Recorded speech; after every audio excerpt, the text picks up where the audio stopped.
For a really long time, I've been wanting to build an all-wheel drive car, and I feel like the States has kind of gotten a bad rap on all-wheel drive stuff.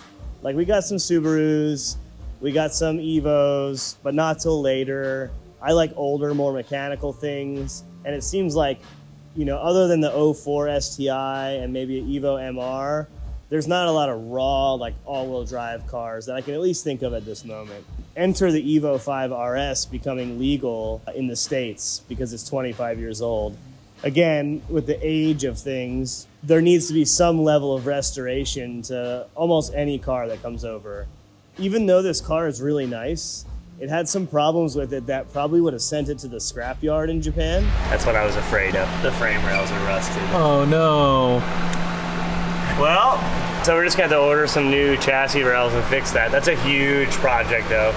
So kind of coming together with our partners on this car, AutoZone and Pennzoil, I pitched to them like let's save this car from being parted out.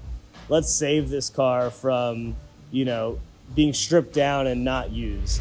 I'm really stoked that with the help of AutoZone and Pennzoil, I'm gonna be able to give away this Evo 5 RS to one of you guys. All you have to do is head into AutoZone and buy 5 quarts of Pennzoil Ultra Platinum or high mileage and use your rewards to be able to enter, and you're ready to go. We've been working on this thing for the last few months. I've been really enjoying it. I'm gonna keep enjoying it until we decide a winner. Go shopping, go shopping, go shopping. Let's all go shopping. That's one of my favorite rappers, by the way. All right, the Rugged Man. So I need some brake fluid because we got Willwoods coming. They sell VP 622 here, so I'm gonna grab that. The wipers are from Japan on this thing. They are probably 10 years old. They do not work at all. I got stuck in the rain the other day and it was like smearing a cloth across it.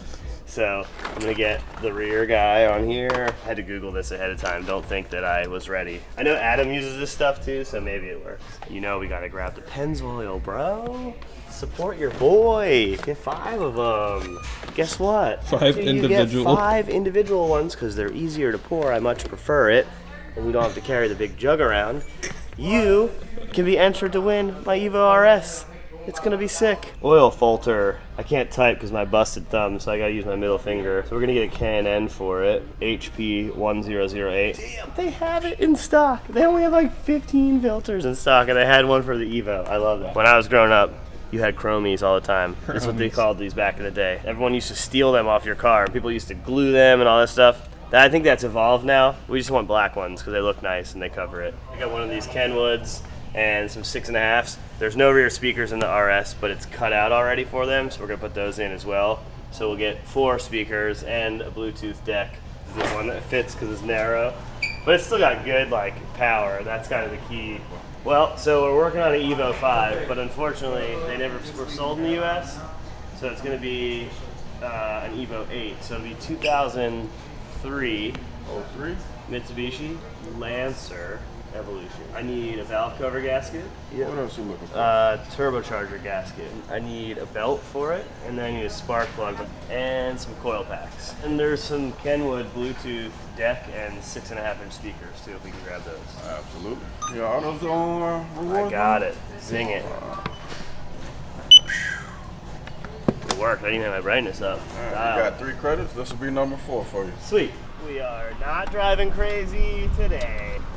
That's the most bummer thing ever when you fill a car with stuff and then like it's time to go shred or there's a couple good turns on the way home and you can't because it'll just explode everything in the back. Load it up, bro. No, we're missing stuff. All the stuff that I ordered online. Oh, idiot. Yeah. For extra spicy power, ordered those. 248 and 249.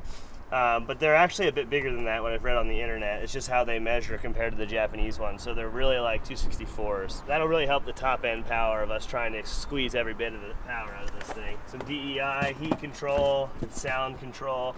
Basically that's just like around the turbo stuff, downpipe at the bottom. Anywhere we need it, we're gonna stick it. Exhaust manifold gasket, fuel pump from Aeromotive. I also ordered a wiring kit for it. Head bolts for when we do the cams, and cam bolts. Those are actually different because they're Evo 8 spec cams and they have a different diameter bolt. All the bushings for when we decide to cut the whole frame out of this thing, which I'm not looking forward to. We're just not gonna talk about that. And I live off a sandy road, so these have to go in every single car, WeatherTech formats.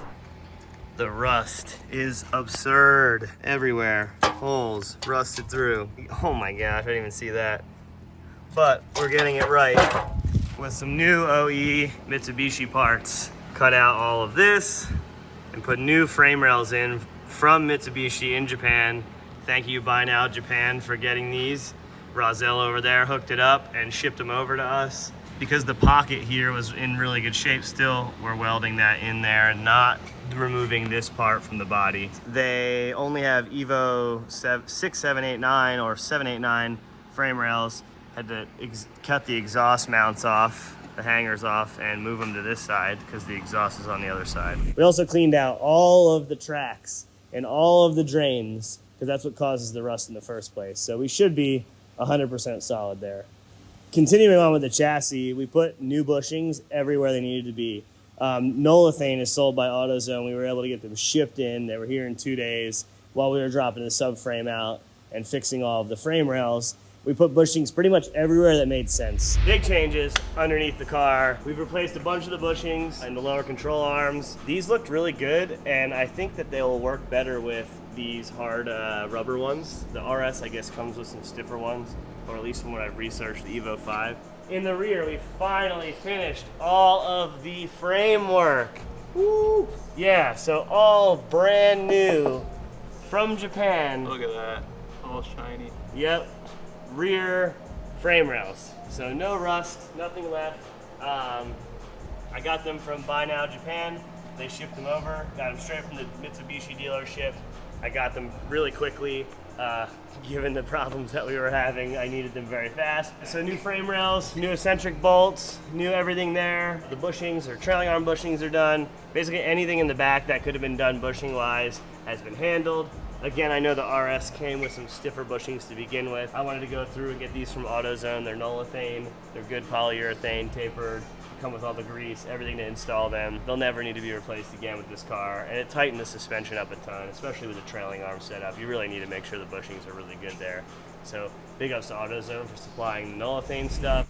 Next, we put BC coilovers on it. We did their BRs that were pretty much off the shelf. I just added a little bit of compression bleed to the shocks to keep the ride quality good. I wanted this car to be very street drivable and very well mannered in that aspect. So I gave up a little bit of that to keep some of the bigger bumps here and wherever we're gonna go to get sucked up in some of the suspension a little bit. Then we did the brakes. Willwood, 6 pistons front and 4 pistons in the rear, 2-piece floating rotor, lightweight. Got rid of some of the heavy iron rotor that's going on with these. Also got much more braking. And you'll say, like, this is not an OEM plus upgrade. This is more of a track focused upgrade.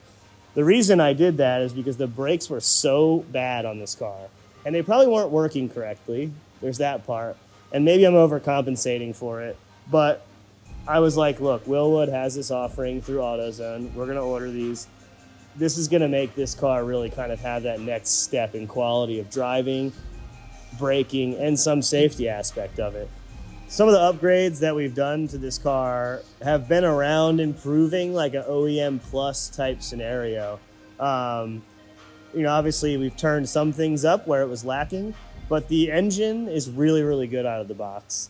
And the later versions of this motor are even better. So what we did was we put an Evo 9 turbo on it, which is like one of the best Evo turbos. They flow a lot of air and they can make about 400 horsepower. We put one on that has a FP compressor housing so that it sounds really cool.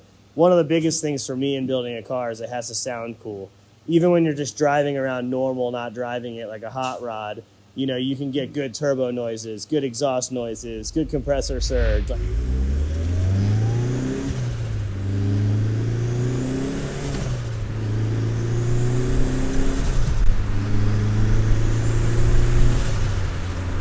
For the exhaust, since we did the Evo 9 turbo, we had to change the downpipe a little bit. So I found on Marketplace a brand new Bauscher, I'm not sure how to pronounce that, racing downpipe, 3-inch. And then we did an exducer to 3.5, a stainless V-band, and then Taycan from all the way back. So we've got our Taycan V-band, which I'm gonna have to rotate because it looks like it's gonna hit on low stuff. That's really bad positioning on my part. And then it's 3.5-inch tie all the way back with their really nice tie hangers that are set up so you can weld them perfectly. They're so pretty. Yeah, they're really pretty. So we've got lots of hangers because that's how you keep titanium and other exhausts from cracking, all the way to the rear. And then currently we've got this full rear section with the muffler on here. We have a dump pipe that we're going to put on there and see, but to show you guys the differences in sound. But the muffler and the Tycon stuff is so good. This muffler is so quiet. We'll show you the difference between the two right now.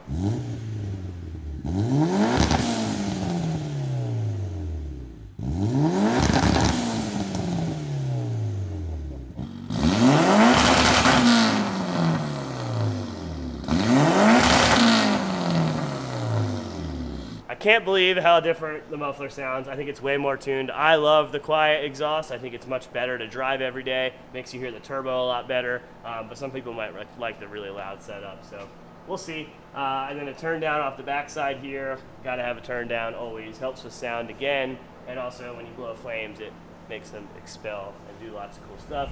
The turbo and manifold are both ported and ceramic coated for the heat control and to flow more power up top. It's got a small set of upgraded cams in it from Comp. What's really cool about most of this stuff that was new that we put on this car all came from AutoZone. Obviously, since we went Link, we could free up the intake. So I basically got 3.5-inch intake that goes to this taper and then to a Can-Am filter that we got from AutoZone. So we're thrashing to get this thing to the dyno tomorrow and finish this thing up.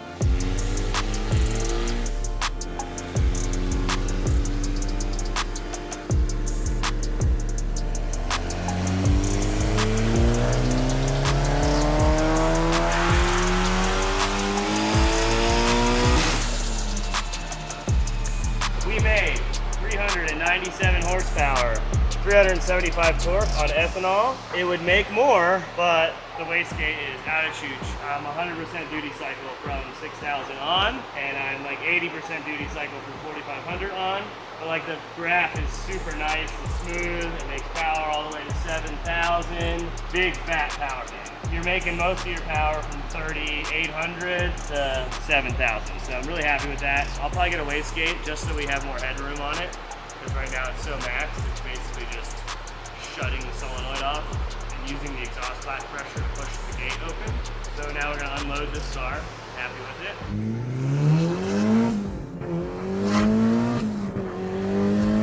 Holy shit, dude.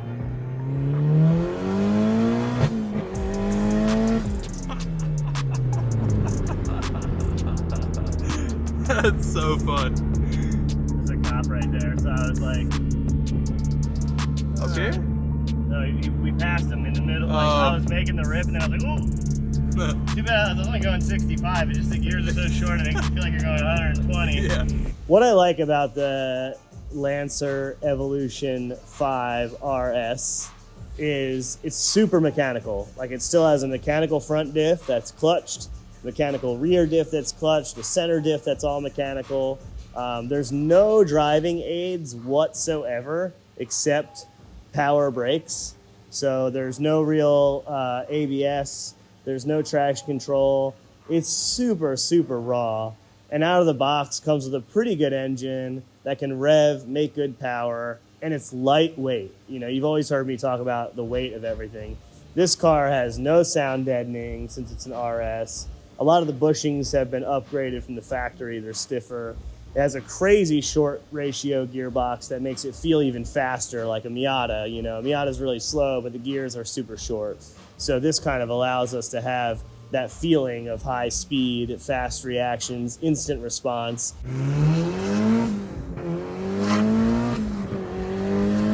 Holy shit, dude. It's fast, dude. Yo, that gearing is so short. On the street, you're not going faster than 80 or 90 miles an hour most of the time. You know, on the highway, when you're going 85, like you're cooking, you're passing people. This car tops out at like 120 at 8,000 RPM in fifth gear. So it's always in the power band for all your street use. As far as tires, we went 255 Nitto 555 or NT 555 G2s. The reason I went with a G2 instead of an NT05 or an NT01 was simply because this car is going to get driven all the time in the rain. probably some sort of off-roading, have fun with it. And this tire is the best of all of that, right? It doesn't have the most grip like an NT01. It doesn't have a super aggressive looking tread like an NT05, but it has really good grip. It lasts forever. It has some slip to it when you want to have fun. It doesn't try to kill you.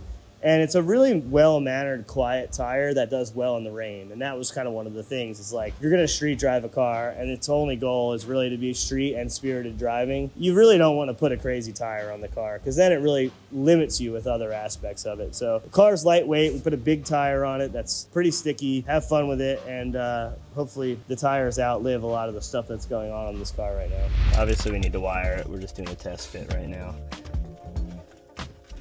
Make sure it all goes. I think it's weird that the thing is up top, but that's definitely how the only way it's gonna fit, and that's how the factory radio would have been.